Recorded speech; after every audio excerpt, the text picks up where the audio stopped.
तुम्हारे लिए रोज़ों की रातों में अपनी औरतों के पास जाना हलाल कर दिया गया।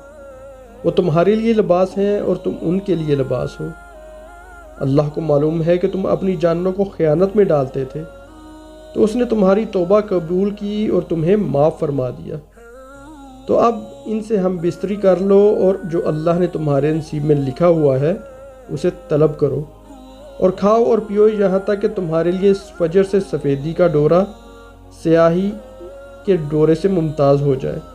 फिर रात आने तक रोज़ों को पूरा करो और औरतों से हम बिस्तरी ना करो जबकि तुम मस्जिदों में एतकाफ़ से हो। ये अल्लाह की हदें हैं, तो इनके पास ना जाओ। अल्लाह यूं ही लोगों के लिए अपनी आयत खोल कर बयान फरमाता है ताकि वो परहेजगार हो जाएं।